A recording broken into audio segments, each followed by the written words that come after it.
family friends, here we go. We're going to continue our journey into the newcoin.org world, and we're going to move on from what we did in the last video, which was going through this epic new website that has been launched yesterday on the 23rd, and I'm doing this recording at 3:11 a.m. On the 24th of October. Dive deep into the Scorpio season, and here I am back on the public stage. So we're going to go through the website that is basically a documentation for the newcoin.org. The URL you don't see here, but it's a docs.newcoin.org. So it's docs.newcoin.org. And we're going to go through it now. Yeah? You ready? Are you ready?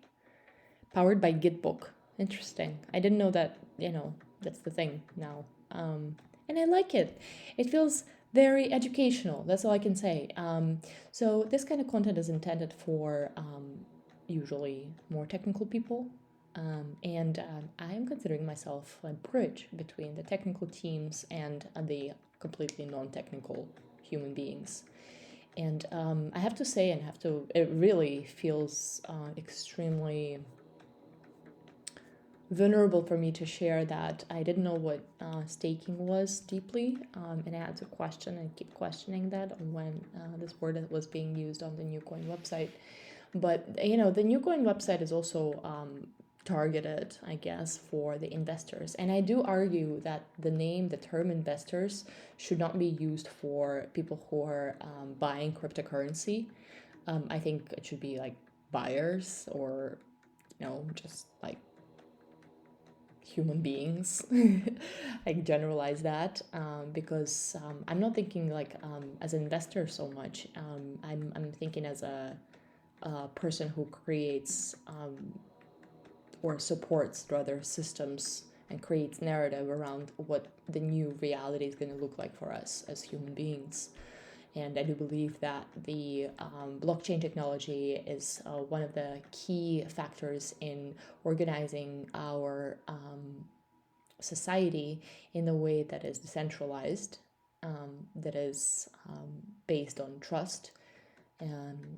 It includes very advanced technology powered by the powerful minds of the human beings who are behind this technology, but also implementing the AI, in this case is artificial intelligence, to help this technology to keep running without our involvement so much in the future. And maybe more about that in my future iterations of these videos. The reason why I go through websites on my videos here is because honestly, I don't go online much. I don't use internet as a person. I just don't go online. I most websites that I visit is sometimes YouTube for certain educational content or energy updates, really mostly that you'd see on my page as well. I'm transparently sharing what I'm looking at on the websites. And sometimes I would check out certain projects and people. But social media, sure, Twitter, the new life now that we're going to have the web browser, app situation. So I'll be probably using that more. But in 2020, my life has been dramatically shifting deeper into the mobile experience, and I wouldn't really be using so much of my computer screen. I was using iPad and the phones to operate and navigate in the metaverse that we call the internet, right? Easy as that. So the internet is the bridge to no internet, to telepathic communications. I'm not going to go into that now, but the reason why I'm going through the Newcoin creations by the New Life DAO, if I'm pronouncing that correctly, is the DAO. I am doing this because I'm part of the project, okay? Yes, and I care, I really do. And as a communications person, I'm here to communicate with you transparently.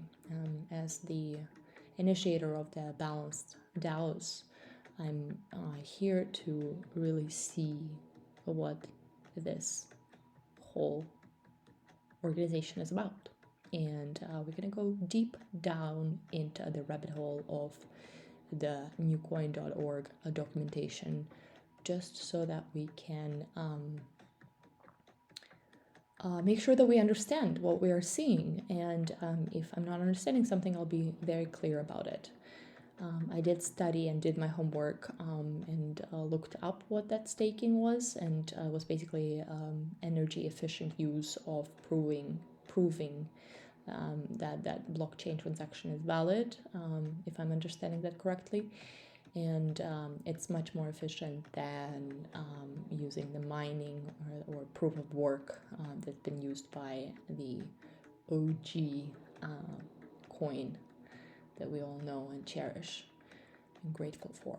But it's time for decentralization. And true decentralization means, seeing projects like Newcoin pop up, So, we're going to go down, we're going to ask some questions, and we are going to be direct and brave in our communication. So let's go. I'm reading every single word here, and bear with me. It's going to be a long ride, and I'm here to do this type of work together with you, with love, appreciation, respect, and curiosity.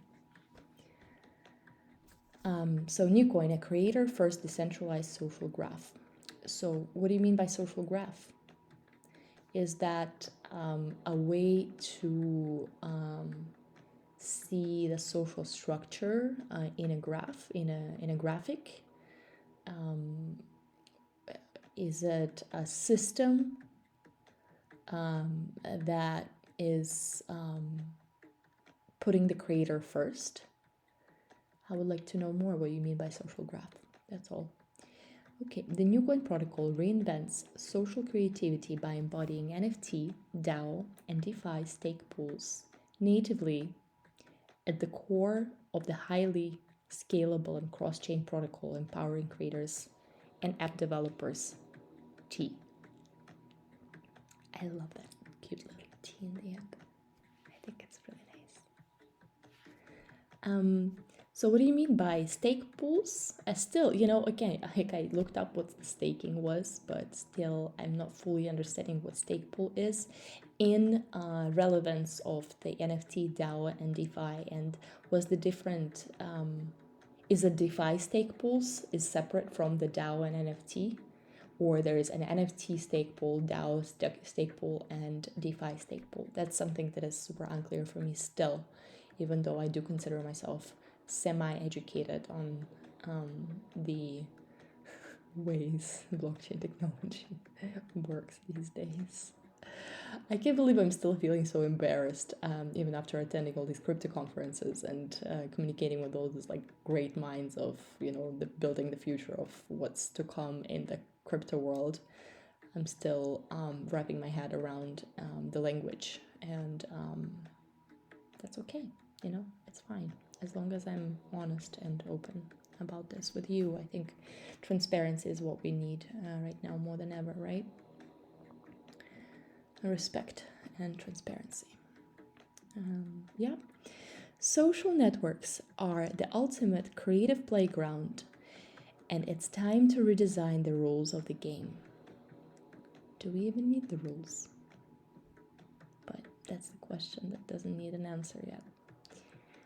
Trillions in creative capital is ghosted by centralized social networks that claim ownership over data, algorithms, and content because everyone is trapped by the network effect in monolithic architectures. Trillions in creative capital is ghosted. What an epic statement. A very, very powerful statement. Yeah. All right. Okay. I love this sentence a lot. It's very important. Engagement is misaligned with quality due to legacy advertising models.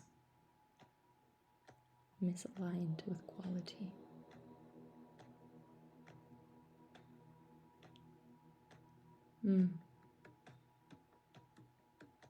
Yeah. Followers and likes are poor indicators of creative value. Yeah. Or comments. Ownership, profit structure, and governance are too disproportionately concentrated. Yep. There we go. Why now? Because it's always now. Blockchain protocols are most scalable and composable. DeFi, DAO, and NFT are becoming adopted standards for price discovery of both financial and creative assets. I love how you put it, financial and creative assets. Hopefully in some time in our lifetime we'll see financial and creative assets merge in one asset pool. The remaining challenge is to bundle them into a consumer-ready, holistic user experience that can be universalized towards product market fit and mainstream network effect. Everyone in the space is chasing that perfect configuration through experiments called projects that all articulate around a similar vision. Which vision are they articulating around? Once this is figured out, decentralized applications and their underlying governance and ownership structures will disrupt the internet as we know it, including VC, stock market, and cap tables. Well, that's the hope. We'll see. Now, what are we creating here? Social 3.0, a decentralized social graph where qualitative metrics and intellectual property are tokenized, allowing creators and audiences to coordinate through a diversity of UIs, user experiences, and algorithms, competing to provide the best experience over creator-owned digital assets. Competing to provide the best experience over creator-owned digital assets. Social 3.0 has 3 layers. Free market UI, so it's user experience, right? Free market graph. What does that mean? And decentralized open state database as public utility. Public unity. Did you hear me say that? Yeah, public unity. Decentralized open state database as public utility. Yeah, that's cool. Okay. As a consequence, the internet will shift from the centralized attention economy to the decentralized creative economy. What a beautiful vision, huh? I'm in. Social 2.0 versus Social 3.0. So we've read this in our last video on the NewCoin website. I'm not sure if I want to read it again, but oh, hello.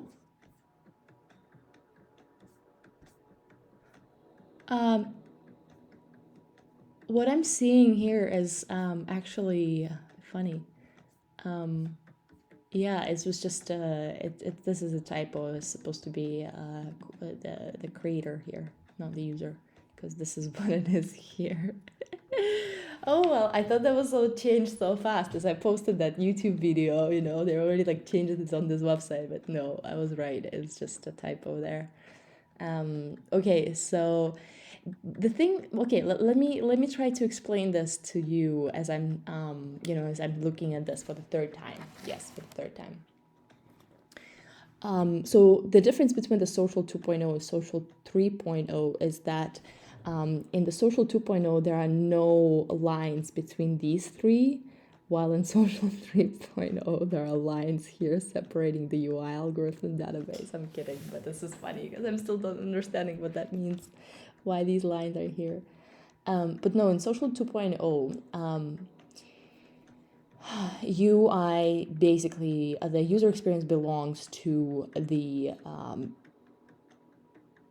those centralized platforms, those organizations, those corporate environments, basically. While in social 3.0, the UI, the user experience, actually belongs to the community, to the owners of the platform who can participate in creating the platform. It's pretty nice. So you're like basically part of this whole thing that is being created, versus before we would have to just submit to whatever the organization is putting out there and kind of deal with that. In the Social 3.0, we can participate and vote for the changes to be made in that organization to be a better experience for each user, each participant, rather. I want to kind of stop using the word user, actually, and we are making that happen with shifting to the creator economy. Guys, it's all about language, really, guys and girls, okay? Like everyone who's listening, it's all about language. It's all about language these days. I'm very aware of that. And as a communications person, I mean, I've been super, super experimental with the way that I communicate generally, but it's the language. It's the language. We have to unite on the language. We have to really, really understand which words we're going to be using to create our reality, because a language is spell work. Okay, I'm not going to go into the esoterics in this particular video, but you got the idea where I'm going with this, right? So yeah, then the other difference is that the algorithm structure is different from the Social 2.0 because it becomes more flexible.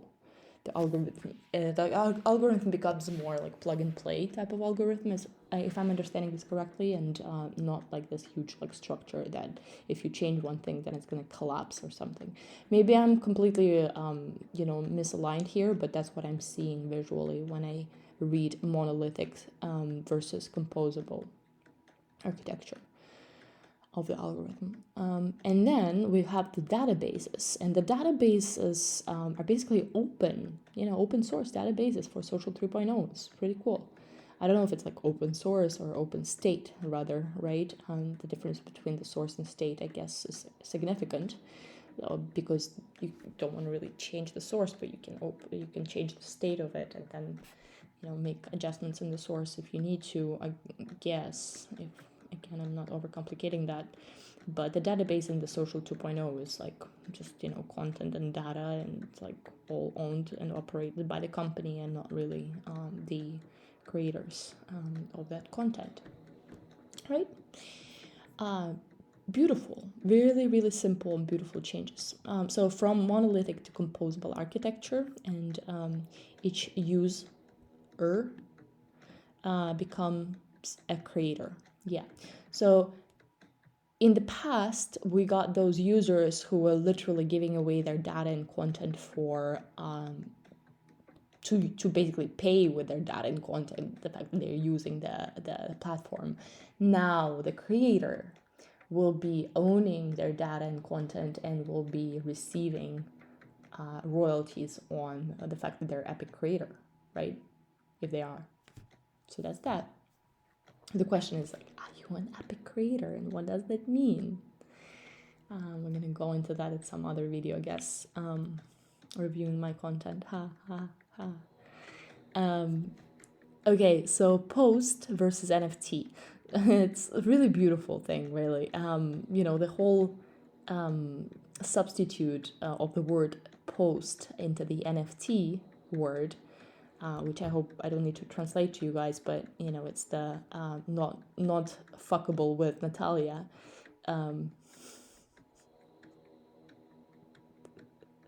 It's not even that. it's not fuckable with truth, but I'm laughing because why would I say that in this video? Anyway, so the NFT is non-fungible tokens, but I think we're gonna like replace that word with something else at some point, because this is just like non-fungible token, really? Like, can you make up a better word for a post? Non-fuckable with Natalia. Ay. Okay, I kind of want to finish that video and start it over, and I'm like, nope, I'm gonna go with it. I never edit my videos, by the way, so that's that. So yeah, it's not a post anymore because the post is usually hosted by the platform and they can delete it at any point, like they did with my Instagram account. They deleted the whole account for my Balanced Humanity account with all my lives and all the content and all of those shares and all of that in 2020. And I cannot bring it back. That's it. It's completely disappeared. I knew that's gonna happen. I'm a psychic. I see those things coming. But you know what I didn't do? I didn't save my content at that point. So that's that. So, be sure to still save everything if you want to, keep it and place it somewhere else later. So the NFT is, it's basically a tool for us to make sure that we own the post. We are the owners of our data. Own the data. Yeah. And we're those that are creating a certain number of these posts, and they're scarce. They're not infinite. So that's also important. Yeah.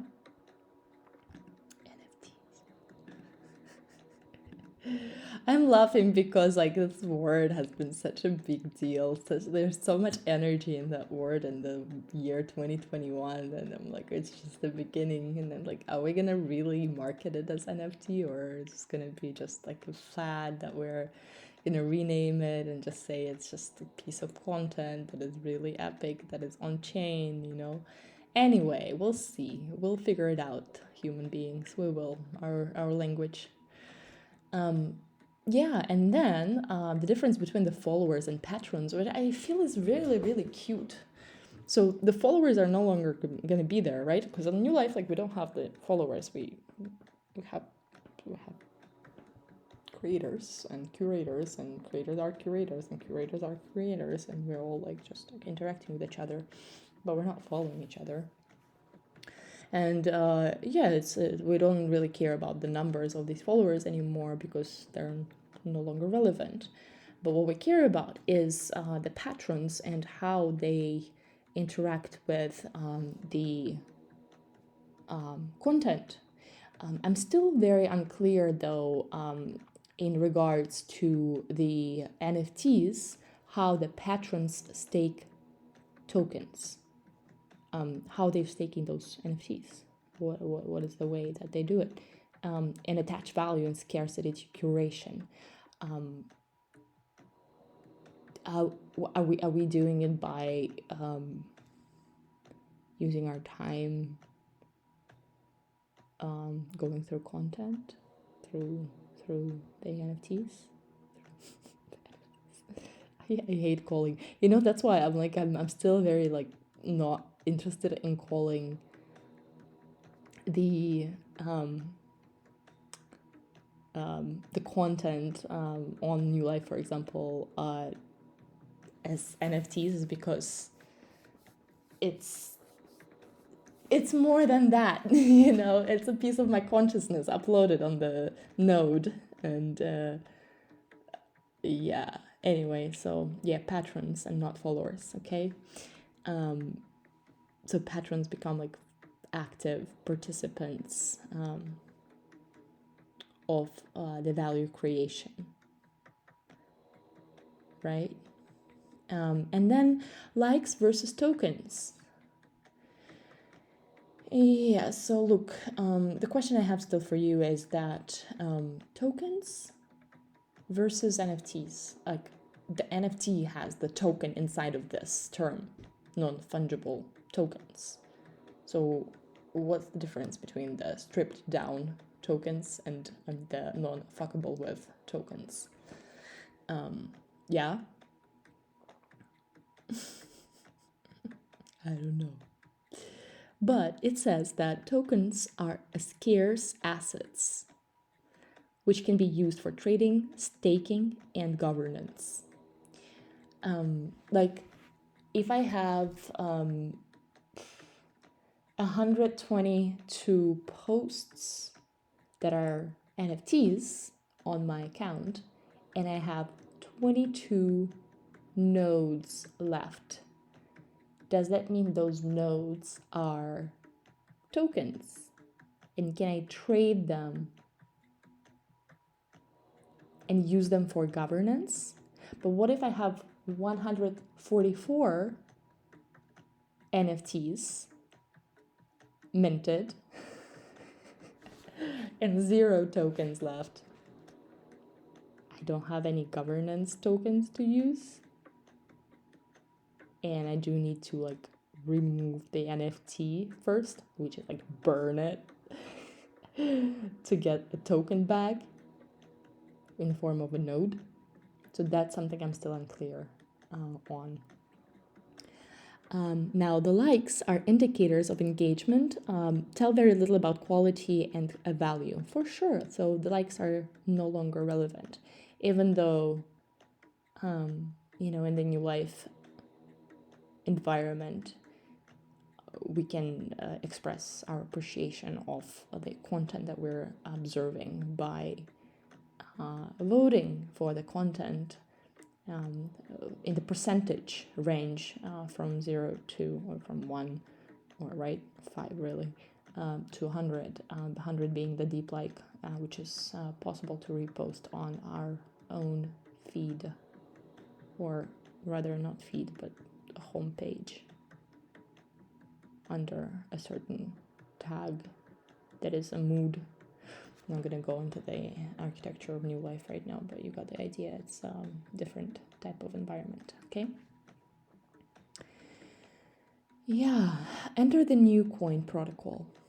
The new coin protocol gives a total control to members over their data and assets, while allowing app developers to choose their own content policies and algorithms. The ecosystem is composable through APIs and open source and SDKs. SDKs? Tell me, what is that again? Standard donation knowledge. I don't know. Okay, so in the blockchain world, there's such thing as protocol. Okay,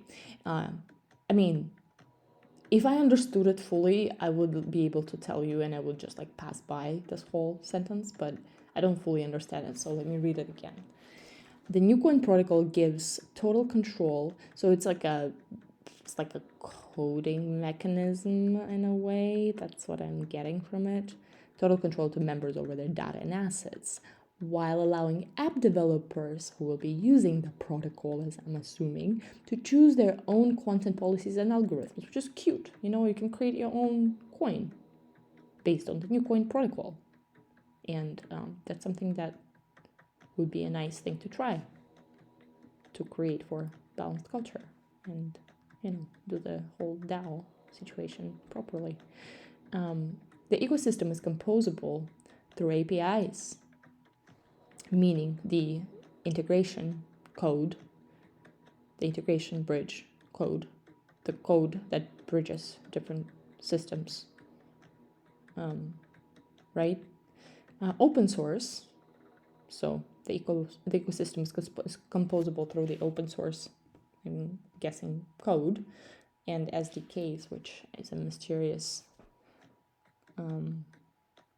thing that I'm sure is not so complex. Light paper summary. All right, let's go.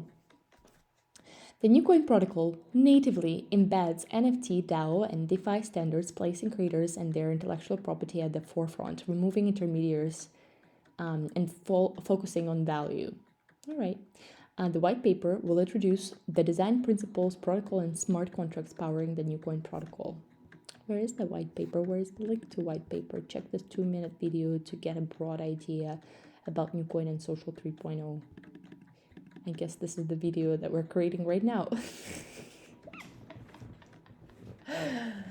I hope I'm kidding that. I hope this is not true, but that would be cute and funny.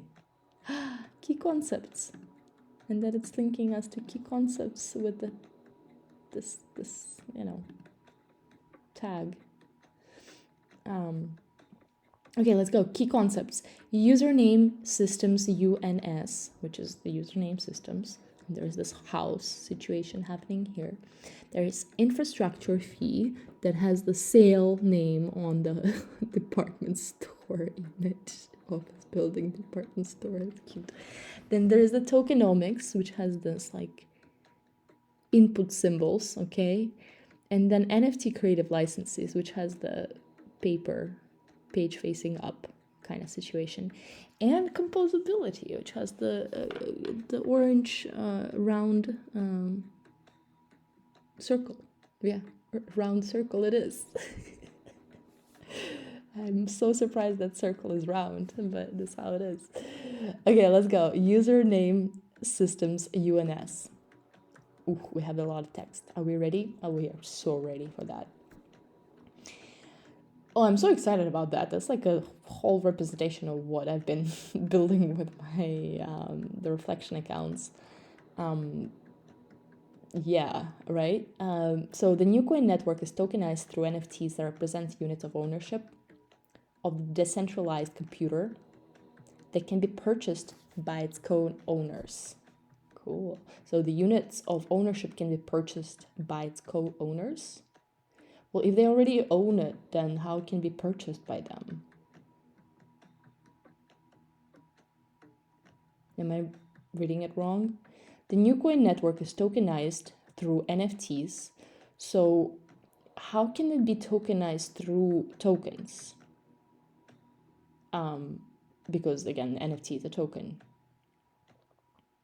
It's like broken down into tokens, right?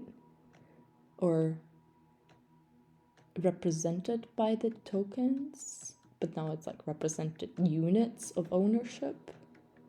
Well, tokens are units of ownership, okay? Of the decentralized computer. Is that like decentralized computer? Are you sure it's a computer, or is it like a computing power? Or the node is a computing power, but the token is what becomes a computing power after it's minted into a token representing a piece of content that is an NFT. This is so freaking complex. It doesn't have to be, but it is a little complex. I understand what you're trying to say, but I'm not really fully, because like, so the co-owners of the decentralized computer can purchase the NFTs. But what if I don't own the decentralized computer? Can I still purchase the NFT? Please explain. All I can say, it's a little too far-fetched for me.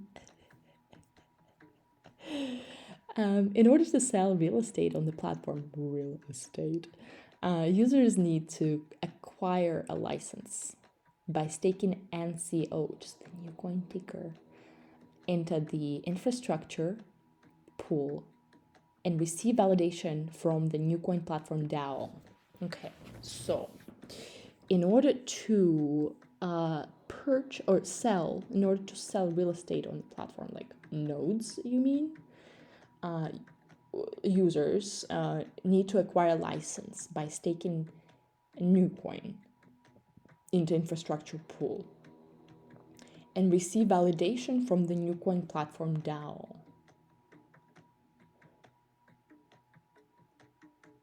How would I receive validation from a new coin platform DAO? Yeah, I'm just realizing how deep in crypto I'm going by asking these kind of questions. That's all I can say. You see, I'm really curious about these technical things. But no, like, in order to sell real estate on the platform, like, why would I want to sell real estate on the platform? To whom? Who would like to buy it? Why would I even market that as real estate?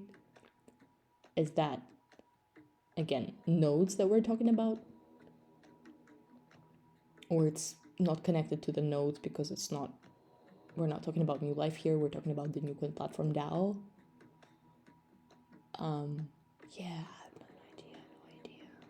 Users need to acquire a license. How do we acquire a license? What does it mean? And so I need to first own the new coin, and then I will be able to acquire a license by staking the new coin.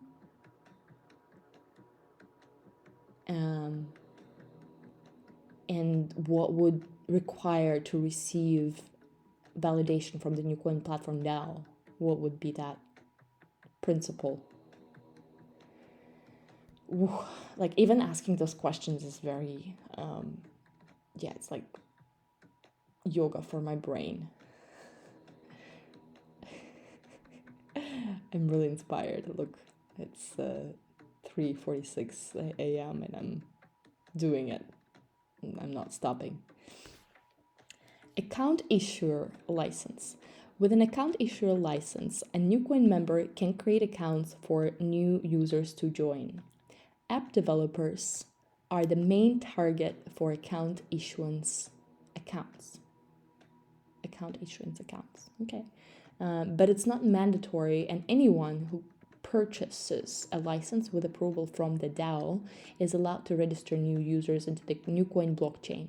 Account issuers can monetize by charging on-chain and or off-chain, for example, through in-app purchases, and receive additional rewards from the system based on the average stake per user registered through them.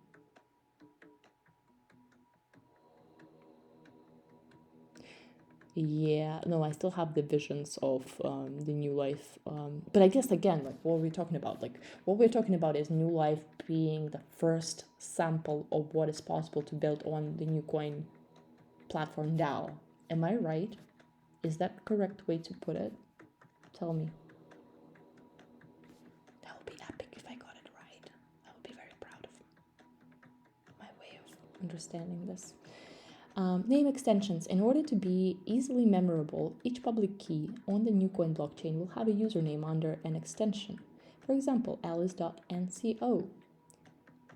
Alice. Why are you saying Alice? That's what we agree on? Use the name Alice. Extensions will be available according to an NFT auction system, where the owner of a specific extension or account issuer will be able to commercialize usernames under such extensions. Right? We're creating the internet here, huh? For example, the owner of extension .btc, right, will have the ability to issue and sell usernames such as alice.btc or jack.btc, like in the domain name market. Are we creating another marketplace? But I understand this is much needed for ability to brand things and branch things and separate things into certain mini metaverse spaces. So we can go into those different rooms. Before this last night, I was dreaming about going to all these different rooms and checking out those rooms, like I'm doing now. I'm going into these different pages, checking them out, feeling into their energy, trying to understand them, openly communicating about my experience in those rooms. Okay, so benefits of the UNS model. Sybil resistance as it costs something to create an account. Oh yeah, it does, believe me. It costed me like whole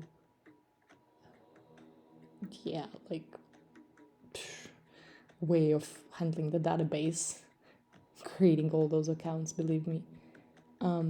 More chances to find short and good names. Okay, I'm losing my voice.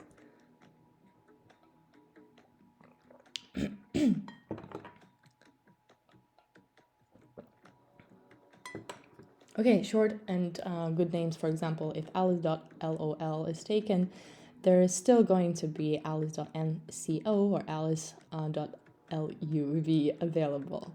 Okay, that's cool. As name extension owners have skin in the game, they will make sure the account created are genuine. Did you want to say the accounts created, right, are genuine, and add a spam protection layer. at the inception of the account creation. One of my first bosses was the kind of person that would like send me emails with like big letters in it, in text messages with like big letters in it, like that. So I'll be reading them as like spam protection layer at the inception of the account creation. Cool. I mean, amazing that we're like protecting people from spam. Community-driven identities where extension owners would build real brands.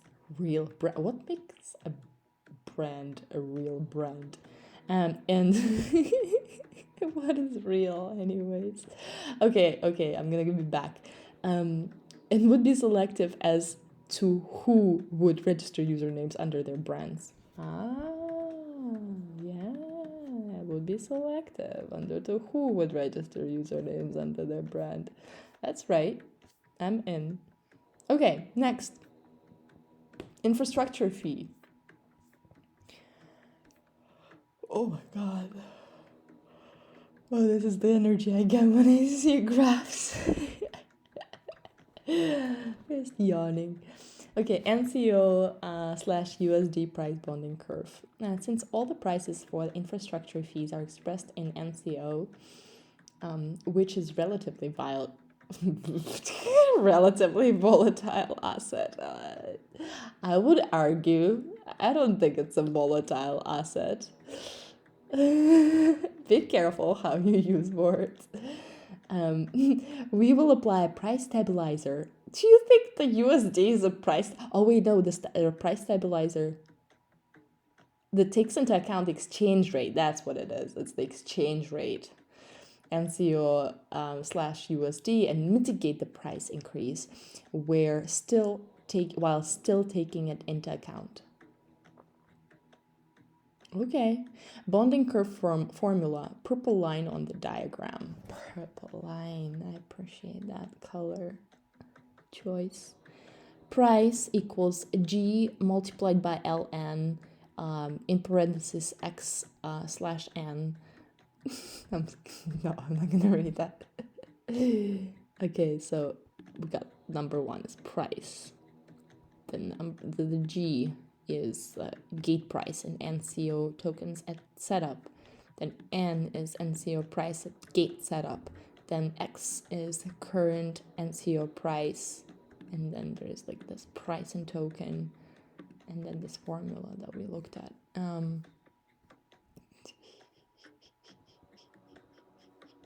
Where does this lead to? That's what I'm questioning. Where does it go next? I see this future, but what happens next? I'm kidding, let's go on. Account creation. In order to create an account, the account issuer will have to pay an NCO for the RAM. Woo! That will be made available to store the data related to the account. Cool. I mean, yes, please. Pay for the freaking data used. The amount will depend on the supply and demand for RAM and calculated via the Bancor algorithm. I have no idea what that is, but it sounds familiar. The price per account created should average around $5. Well, why do we put the fiat on there?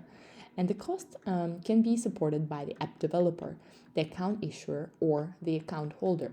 Collectives creation. Accounts can decide to create a collective account. Oh, that's cute. Where all the income will be split according to the predetermined percentage. It's really nice. I'm really looking forward to that. Which can be very convenient for collaborative projects involving multiple creators. For example, a fashion shooting involving a model, a designer, a stylist, and a photographer. Where's the producer? Photo shoot.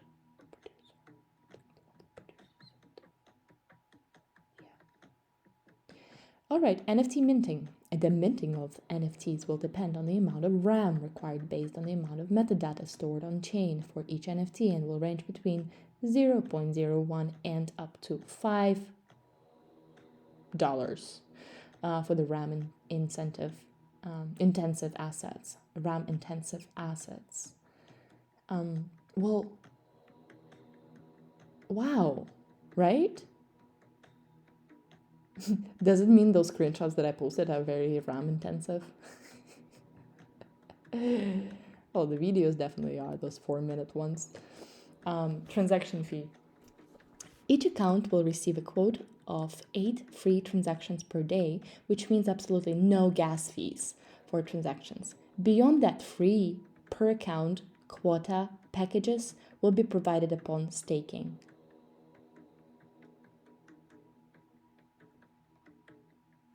Do you mean quota packages without the comma here? Oh, beyond that, free per account quota packages will be provided upon staking. I don't fully understand what that means.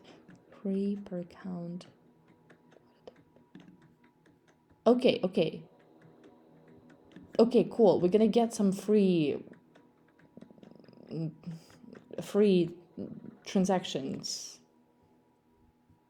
Cool. I mean, this looks good. But the fact that there's a limit of daily 8 free transactions, that's cute. That means that we're not going to be overwhelmed by like sitting on the app there for like hours and hours and hours per day like I did, minting things. Not stop.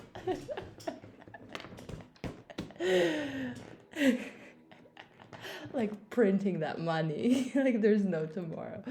Or like there's too much tomorrow and not now. Anyway, let's go back into this journey. NFT creative licenses. Each machine-readable license is recorded on-chain and has programmable functionalities provided by smart contracts for payment, pricing, and access models. What does that mean, access models? Well, the models that you'll use other things to be built on? The license is provided as NFT, and characteristics are determined upon minting. That's cute. I would like to know how that user experience was going to look like. So the question is, do we want to go through this whole thing, or do we want to move on to the decentralized moderation? As intense as I am with the Scorpio moon that I have with the Scorpio season, we're going to go read the whole thing. So bear with me. Licensing types. All right, let's go. So Creative Commons. By default, every NFT will be licensed under the Creative Commons standards. What are those standards? Who decides on what those standards are?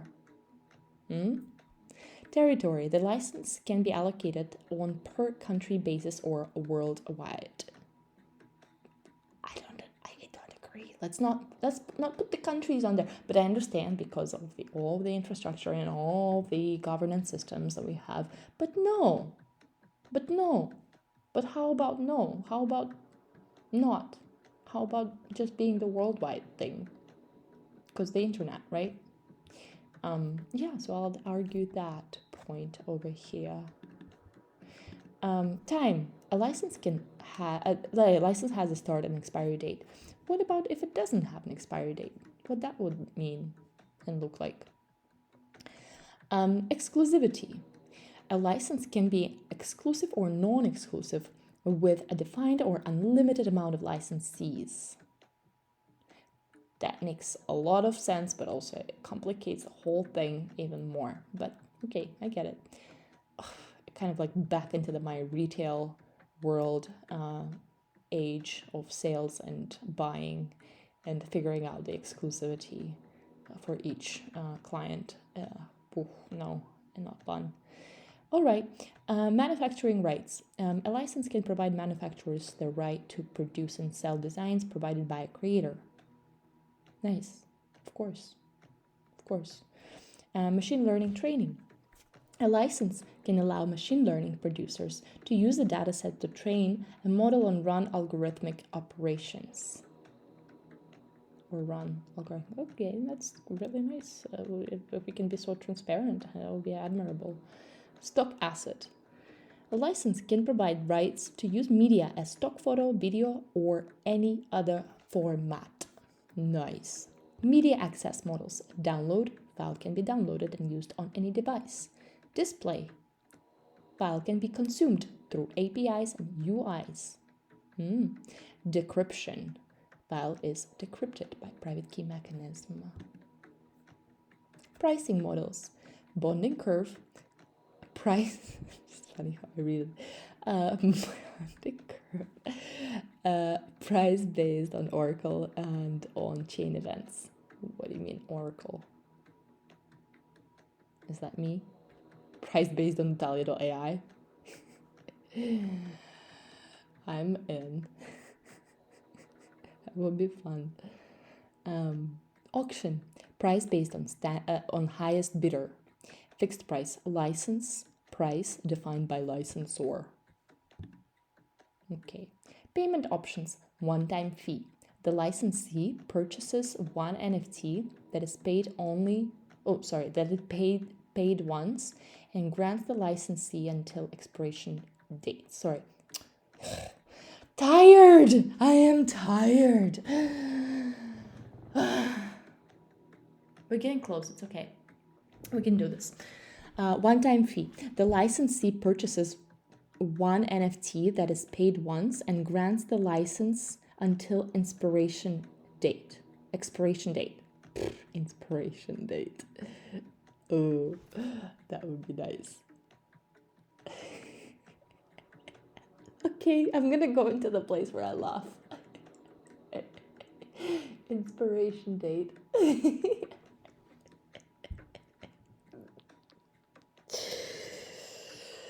Okay, I'm gonna read this again. One-time fee. The licensee purchases one NFT that is paid once and grants the license until expiration date.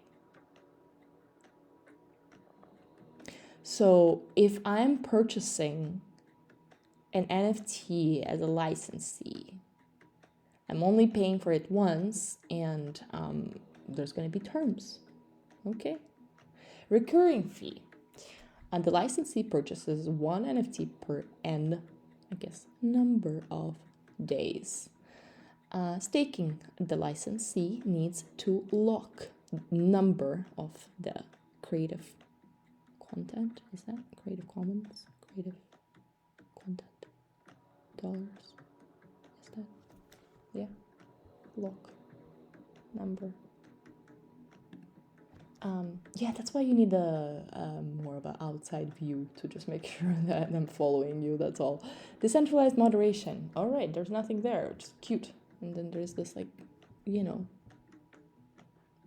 detective on it. Good.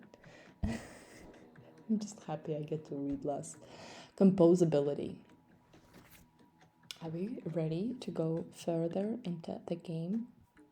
Well, not that much left. Okay, so IO SDK for UI developers. Since the new coin economic model is independent from advertising, the dream of a composable, mashable web proposed in the Web 2.0 era is finally possible. Developers are invited to contribute their own user interface and design products on top of the new coin APIs.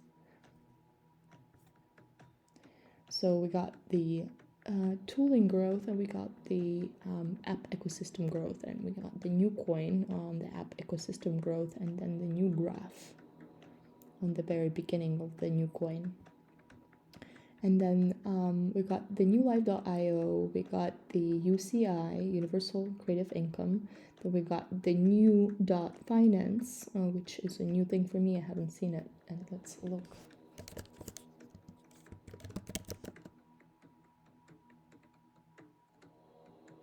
Well, all we know, it's already sold as a domain, so let's hope that it's purchased by us. That's all I can say. And then the app 4, and then app 5, and then app 6. So all those different apps are there, and that's what it is. All right, cool. That's cool. And then the SDK about to be released will provide open source tooling enabling the fast and seamless development of UIs and applications. You can copy the link. Well, you can always copy the link. And then this cute little graph shows us that in the middle we have the void, as always. Then there are smart contracts, which is stake, pools, token, NFT licensing, DAO, account, account. And then there is like this asteroid belt of tooling. And then there is this like closing loop of apps. Okay, that's what we got. New graph. Ooh, the circle. Hollow red circle. Complex smart contracts such as creator pools and NFTs store data on the Nucoin blockchain, making it extremely impossible to access anything other than the network's basic data directory. Is that way to say it's a very safe place? That's nice. It's a safe place to store data, huh? In the case of NFTs, we can perform basic read operations on the contract, such as obtaining the owner of a specific NFT, obtaining the content URI of an NFT. I don't know what the URI is, based on its ID, or obtaining the total supply. Because these read operations are programmed directly into the smart contract, but more advanced real-world queries and operations such as aggregation, search, relationships, non-trivial filtering, and are not possible. Okay, for instance, if we wanted to query for NFT held by a particular address and filter on one of its attributes, we would be unable to do so by a direct interaction with the contract.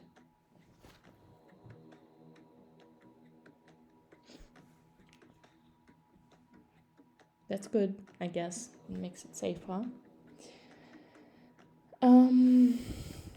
We've seen this on the Nucoin website. Yeah. So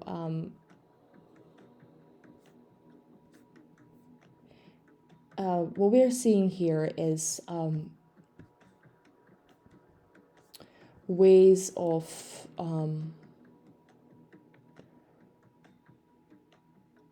looking at different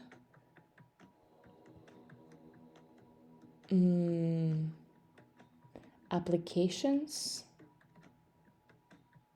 of this technology and the use cases of these features, applications, right, and their benefits.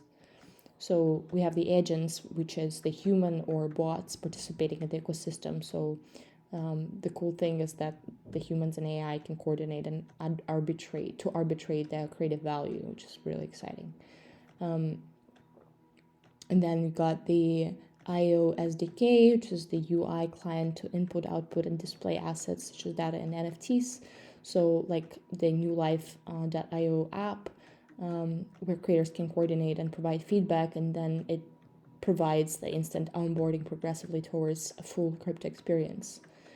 And then the new graph being the data indexing, processing, AI, ML, feed personalization, and push APIs, which means the use cases, the apps need a backend to perform recommendations or query blockchain, which benefits in fast loading and personalized UX on top of blockchain verifiable integrity. So like the new graphs being a little bit more technical layer of this whole thing, I'm imagining, right? And then you got the new coin, which is the smart contracts connecting objects on an open state database, which is going to be performed in minting NFTs, participating in staking pools, and DAO voting. And the benefits are decentralized content with a built-in incentive, Sybil resistance.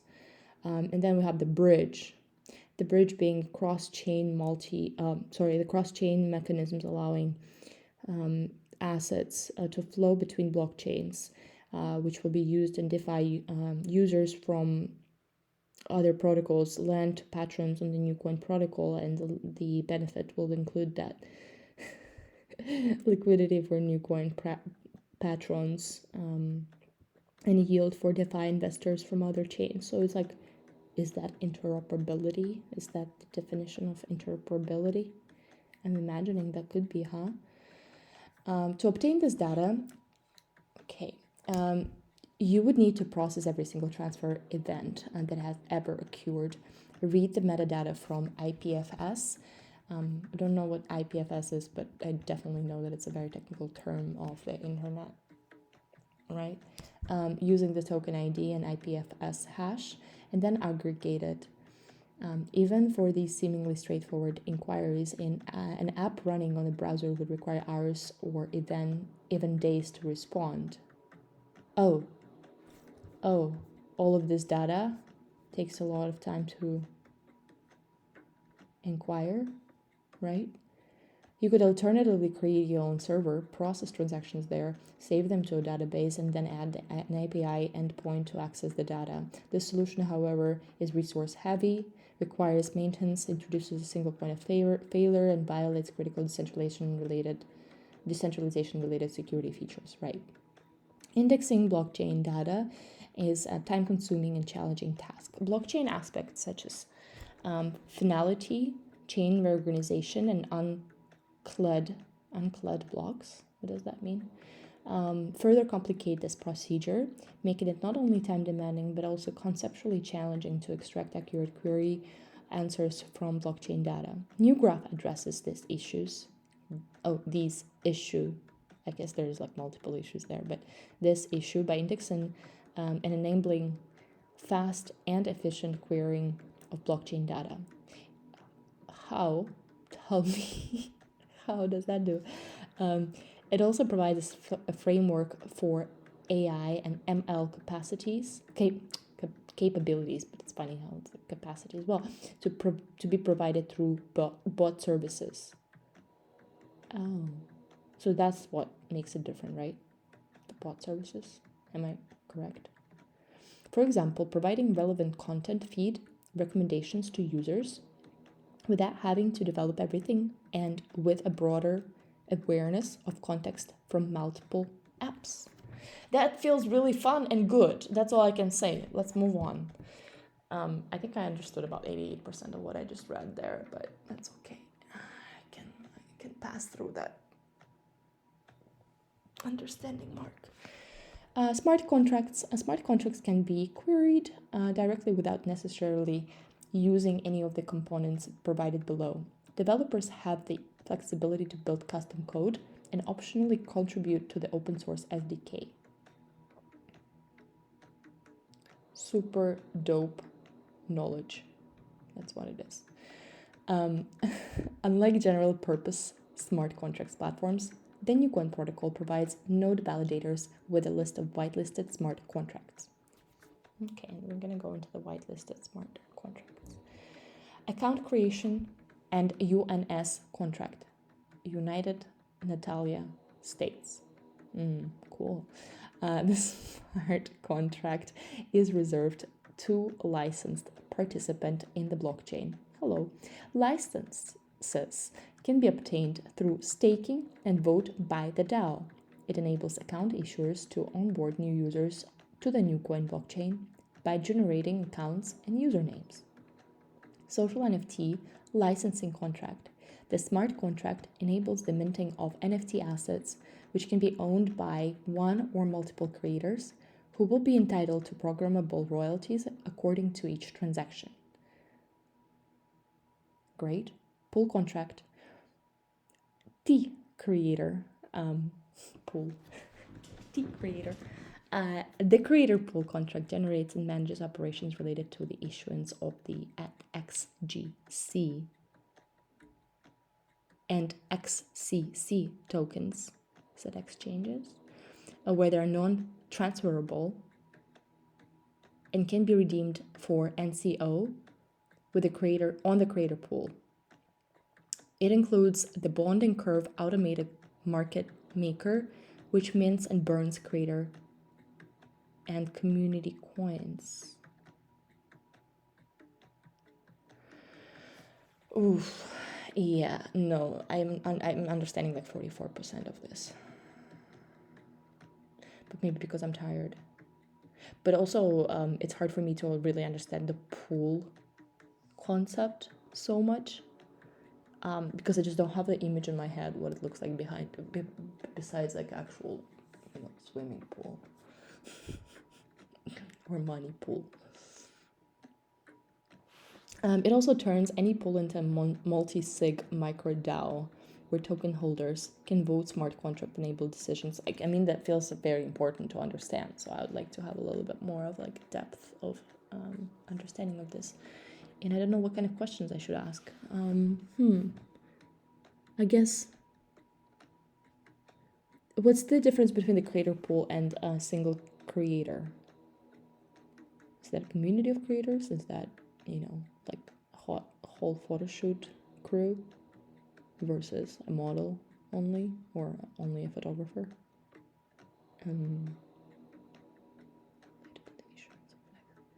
Non-transferable, can be redeemed for NCO.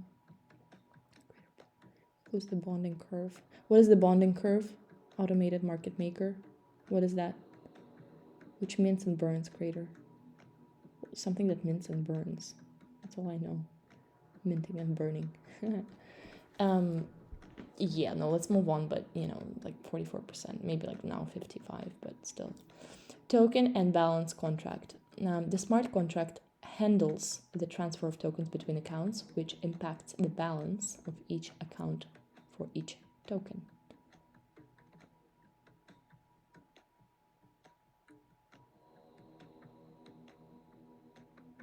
Okay, that makes sense. Collective contract. This contract allows multiple users to share the ownership of an account, which automates the redistribution of royalties between creators who participated in specific artwork collectively, and multi-sig similar to the one provided to patrons, enabling micro DAO capabilities. Yeah, I understand. Okay. Storage, IPFS. Oh, IPFS is storage. Okay. When you add a file to IPFS, your file is split into smaller chunks, cryptographically hashed, and given a unique fingerprint called a content identifier. Are we going to go there? We're not, but there's a really nice explanation of what it means. This CID acts as a permanent record of your file as it exists at that point in time. When other nodes look up your file, they ask their peer nodes who are storing the content references by the file's CID. When they view or download your file, they cache a copy, which become another provider of your content until the cache is cleared. Okay. A node can pin content. Also leads to the concept of pinning, I guess.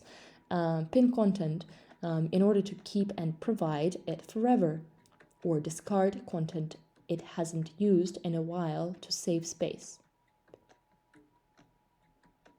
Discard content? Somebody can discard the content without the creator's approval? Or am I not reading this correctly? This means each node in the network stores only content it is interested in, plus some indexing information that helps figure out which node is storing what. I guess it's a very cool way of saying that it's a very efficient way of using the storage. Is that right? I mean, I'm happy to read this. It feels a really smart way to say how amazing we are in creating a secure and efficient storage. If you add a new version of your file to IPFS, its cryptographic hash is different, and so it gets a new CID. That means files stored on IPFS are resistant to tampering and censorship. Any changes to a file don't overwrite the original, and common chunks across files can be reused in order to minimize storage costs. Amazing! I don't know how it works elsewhere, but it looks like I'm just reading it for the first time and I'm like, yeah. However, this doesn't mean you need to remember a long string of CIDs. IPFS can find the latest version of your file using the IPNS, Decentralized Naming System. What is that? That's an explanation of what IPNS is. And okay, I mean that looks like we are, using some naming system, which is nice.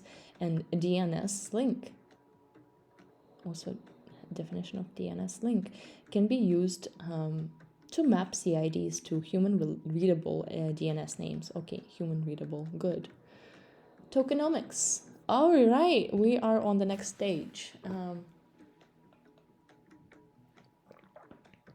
It's been an hour or more. You tell me. Tokenomics. Tokens provide incentives and utility. Different.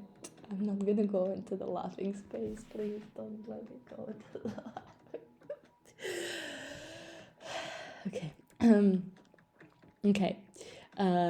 So and utility at different levels of the ecosystem for purchasing resources. Holding that laugh. Liquidity to rewarding early believers of a creator. Early believers. Let's say supporters. Okay, let's just say supporters. Like believer.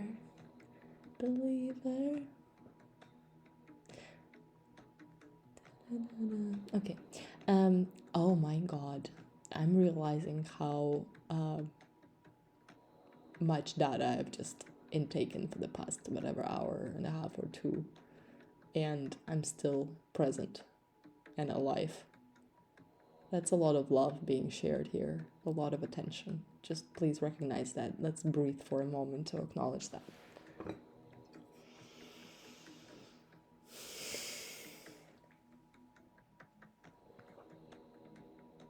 I don't know if I will be able to do that like a year ago, but here I am. So I'm gonna read this again just because. Tokenomics. Tokens provide incentives and utility at different levels of the ecosystem, from purchasing resources, liquidity, to rewarding early believers of a creator. Okay, so tokens serve different needs. That's what I'm receiving from this. So we're gonna go to a lot of text. NCO platform coin. So the NCO coin is a platform-wide asset with multiple utilities, which are a scarce asset as a governance token at the core of the protocol. The new coin protocol is operated by this decentralized network of nodes or validators, which provides neutrality and verifiable transactions. While the software and its smart contracts are immutable, the community can decide to personalize some of its parameters along the way through a decentralized autonomous organization interface. Where is that interface? The amount of NCO tokens defines the weight of the votes, proportional to the stake owned by each participant. Genius. Hello to the DAO world. The scarcity of NCO is therefore critical for this voting model to be reliable and relevant. As a liquidity token enabling the creator pools, where is this leading? Oh, it's the creator. I'm gonna want to see. Oh, it's that graph. We're not gonna go there yet, but we will in the future. So bear with me. When creators and patrons mint creator coins XCC. Oh, so the XCC is creator coins, while the NCO is the new coin. What is the difference between the two? What? I'm just realizing now there are like different kinds of coins. All right, okay. I'll just like put a tag on that, you know how it is in my head. I'll come back to that later. They lock NCO into, maybe that's the answer. When creators and patrons mint creator coins, XCC, they lock NCO into the creator profile pool. Okay, which will grant XCC the ability to recover their funds. The NCO provides liquidity, stability, and reliability for those operations. Not quite understanding this. I'm sorry. I mean, I'll get there. I know. As a network validator across blockchains. Oh, we're reading the NCO platform coin still. Okay. Network validator across blockchains. Okay. Since the Nucoin protocol is blockchain agnostic. That's kind of cool statement. The network needs a common denominator across blockchains to be validated. Right. Profiles created on other networks will be recognized by the other entities of the composable architecture thanks to a bridge between token contracts. That feels good and efficient. As a mechanism to purchase computing resources. Resources such as NFT minting or pool creation RAM will be provided by market mechanisms that use the Nucoin NCO asset as a medium of exchange. All right, that makes a lot of sense. XGC Gatecoin, nothing in there, which is happy news for me. For now, XCC Creator Coins. The XCC is okay, so let's go. XCC is a non-transferable asset used as a mechanism for patrons to benefit from being early believers thanks to an AMM based on sigmoidal bonding curve. What is sigmoidal bonding curve? I love that word, but let me just copy that and then I'm looking it up at some point. I'm sure there's something smart in there. Well, actually, is there Sigma Vidney? It's just a shape name. Yeah, no, guys, I don't understand this at all. Please help me out. I understand that they're non-transferable assets, and they're used specifically for patrons, right, to benefit from being early believers, so being the early supporters, thanks to an AMM. What is AMM? Based on a sigmoidal bonding curve. Please, let's not be robots. But okay, it is the more technical side of things. I get it. This I've been looking at on our beautiful website, and I did mention how I was confused by it and why the Patron 1 and Patron 2 have different, purchase is only possible by Patron 2, or it's or what's going on here, and why the creator is not inside of the creator pool, and or how does that just not really fully understand at all. But we're gonna read this. Licensing use cases: NFT attached to a physical object, NFC, which is super exciting stuff, purchased by a brand's customer. Creator data to train deep learning modalities.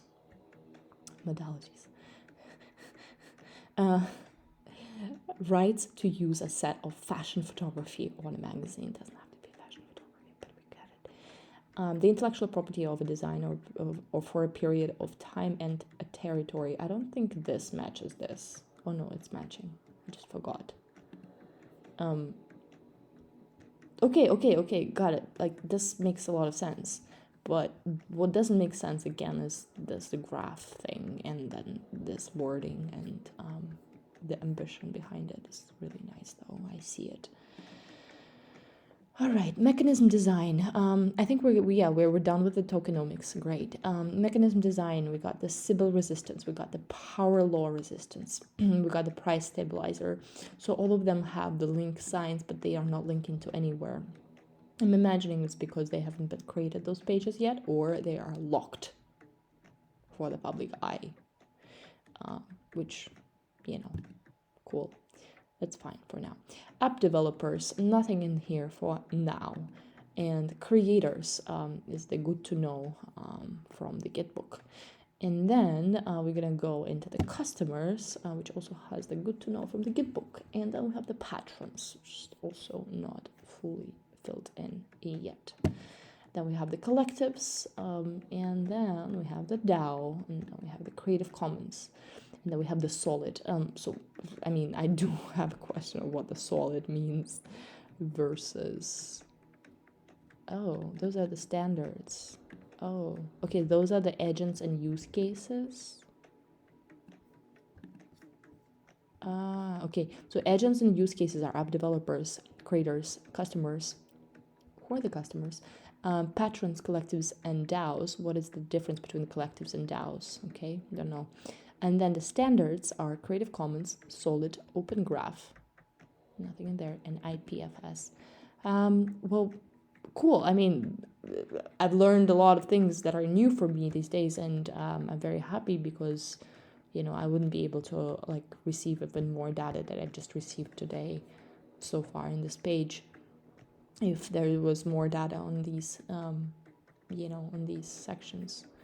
So I am happy, I am content, I am satisfied with this page.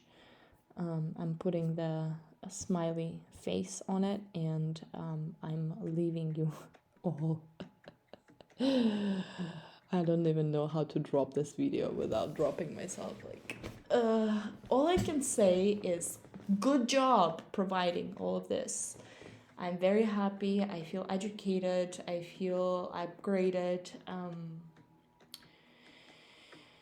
I hope you learned something new by, you know, listening to me, you know, going through this. I say a huge thank you to you, the viewer of this content. And I thank you to the creator of the content as well, or creators. I see you. I feel you. Epic brains over there. Yeah, what we're creating here is the new layer of the internet, and obviously everyone who's creating another coin, they're creating their own layer. And now what we're gonna do is like the DAOs in that picture that we're looking at, right? Hello. Yes, this one, rotating picture.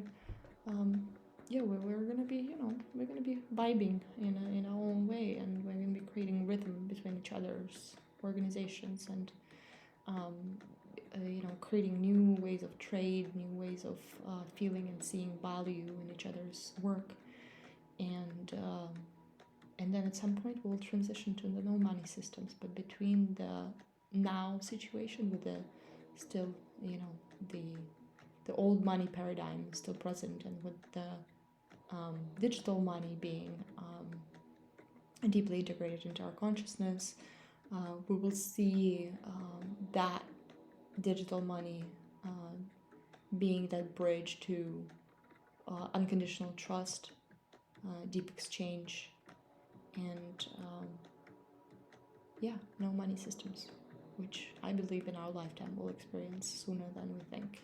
Okay, that's that. I love you. You're seen, you're heard, and you're very much appreciated for tripping with me yet again on this journey to the wisdom of the future of system creation for our existence on this 4D reality that we call the internet. I love you.